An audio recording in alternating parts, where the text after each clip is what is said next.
কি করব? অনেক তরকারি আছে। এত পরিমাণে তরকারি জমা করে। মানুষটা তো খাবারই খায় না। যা কিছুই রান্ধি খায় না। হ্যাঁ, খাবি বলে মুহে ভালো লাগে সিগারেট আর বিড়ি। আর এই বিড়ি কিভাবে রান্না করবো সেটাও জানি না। একদিন রান্না করে খাওয়ামু। প্রতিদিনের তরকারি জইমা থাকে। একা আর কত খাবার খাওয়া যায়? হ্যালো এভরিওয়ান, আসসালামু আলাইকুম। কেমন আছেন সবাই? আপনাদের বোন ভালো আছে। আর এখন রাত ১০টা বাজে। আর ১০টার সময় এখন খাইতে বইছি। গরম, গরম ভাত, আলু ভর্তা, সরষের তেল দিয়ে, শুকনো মরিচ ভাজা, সাথে একটু ধইন্যা পাতা আর কাঁচা পিঁয়াজ। আর এই ভর্তাটা খাইতে যারা পছন্দ করেন অসাধারণ লাগে কিন্তু। এরকম সরিষার তেল দিয়ে টাটকা, টাটকা ভর্তা করা। আলু ভর্তা তো আমাদের বাঙালি কম বেশি সবাই পছন্দ করি, আমারও প্রিয়। আমিও ভর্তাটা কইরা নিলাম। এখন নতুন আলু না, পুরান আলুই। নতুন আলু আমার কাছে এখন ভালো লাগে না। নতুন ভালো লাগে ভর্তা ফেব্রুয়ারি মাসে। যাই হোক, গ্রাম দেশের মতন আমার মাকে দেখি ভাতের মধ্যে আলু সিদ্ধ দেয়। সারা জীবন আমরা ছোটবেলা থেকে ভাতের মধ্যে আলু সিদ্ধ দিছি।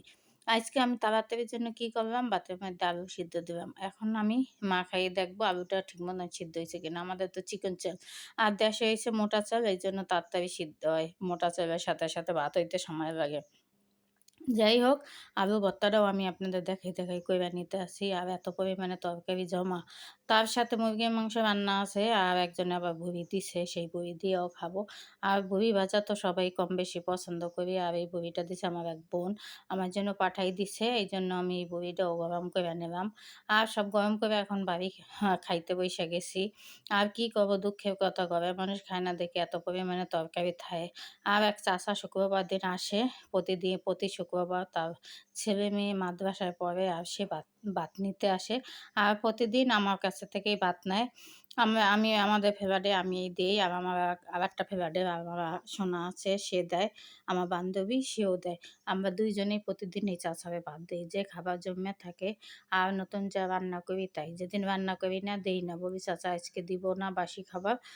টাটকা তরকারি এই দেব।" উনি প্রতি শুক্রবার দিনেই আসবে। আইসা আমাদের দরজা টোকাইবে, যখন খাইতে বসবো ২টা বাজে। যাই হোক, এভাবে চইলা যায়। আর তো কোনো মানুষজন নাই। আর ঘরের মানুষটা কিছুই খায় না। এইজন্য এত পরিমাণে খাবার জইমা থাকে। যাই হোক, আমার খাবারটা আজকে কেমন লাগলো আপনাদের সাথে কমেন্টে কিন্তু অবশ্যই জানাবেন। আর বেশি, বেশি একটু শেয়ার করে দিবেন, লাইক করে দিবেন।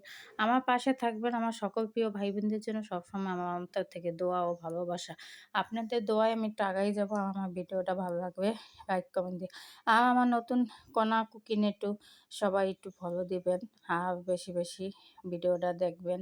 আর ওই জায়গায় রেসিপিগুলান যদি ভালো লাগে কণা কুকিংয়ে, সবাই কিন্তু একটু সাবস্ক্রাইব করে দিবেন। আর যারা ইউটিউব থেকে দেখতেছেন তাদেরও অনেক, অনেক ধন্যবাদ। দোয়া ও ভালোবাসা।